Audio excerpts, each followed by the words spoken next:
දවසක් කියලා පිළිගන්නවා මගේ යාළුවෝ සියලු දෙනාම. මම අද වීඩියෝ එකෙන් අරන් එන්න බලාපොරොත්තු වෙන්නේ ඔය කට්ටියට movies TV series ෆ්‍රීම් බලන්න පුළුවන් හොඳ වෙබ්සයිට් පහක්.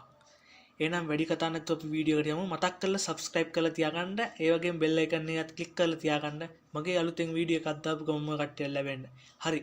එහෙනම් මේ වෙබ්සයිට් එක තමයි මේ Plex TV කියන වෙබ්සයිට් එක. මේ Plex TV කියන වෙබ්සයිට් එක ඔයාලට මෙතන ඕන මූවි එක සර්ච් කරලා ගන්නත් පුළුවන්. මෙතන මේ කැටගරි අපිට තෝරන්න පුළුවන් movies ද TV series ද කියලා තෝරන්න පුළුවන්. මෙතනින් අපිට තියෙනවා කැටගරි එක ඔයාලට ඕන action comedy ඒ කැටගරි එක තෝරගන්න. මෙතනින් මේ app එක උනා download කරගන්න පුළුවන් mobile එකට. මේක තමයි Plex TV කියන එක තමයි පළවෙනි වෙබ්සයිට් එක. දෙවෙනි වෙබ්සයිට් එක මේ Tubi TV කියන එක. Tubi TV කියන එකත් ගොඩක් movies film TV series තියෙන channel එකක්. මේ වෙබ්සයිට් එකක්. ඒකෙන් උනත් ඔයාලට මෙතනින් බලා ගන්න පුළුවන් මේ ගොඩක් තියෙනවා action, classic, crime, anime, comedy, documentary, drama මේ වගේ movies ටිකුත් ඔයාලට මේකෙන් බලා ගන්න පුළුවන්. මේකත් ඔයාලට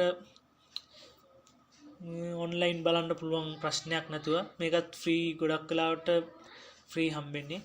ඊට පස්සේ මේ Crunchyroll කියන එක. මේක මම විශේෂයෙන්ම අරන් ආවා. මේක anime movies වලට ගොඩක්ම anime movies තමයි මේක තනිකරම වගේ තියෙන්නේ.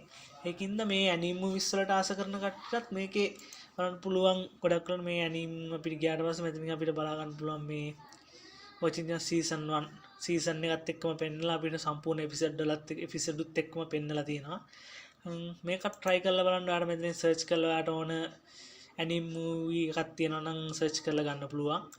මෙතන browse කරලා ඔයාලට genre එක තෝරගන්න පුළුවන්. action ද adventure comedy ද කියලා. ඒ වගේ තමයි ඉතින් මේ වෙබ්සයිට් තුන මේක සාමාන්‍යයෙන් ෆිල්ම් බලන අයට වැදගත් වෙයි. ෆ්‍රී බලන්න තියෙන හින්දා මම හිතනවා මේක ගොඩක් වෙලාවට කට්ටියට වැදගත් වෙන පොඩි කොටසක් වුණත් වැදගත් වෙයි කියලා. එහෙනම් මගේ වීඩියෝ එකත් එක්ක රැඳී සිටියාට ස්තුතියි. මේ ඒ වගේම subscribe කරලා තියාගන්න. bell icon එකත් click කරලාම තියාගන්න. තවත් වීඩියෝ එකකින් හම්බෙමු. සුබ දවසක්.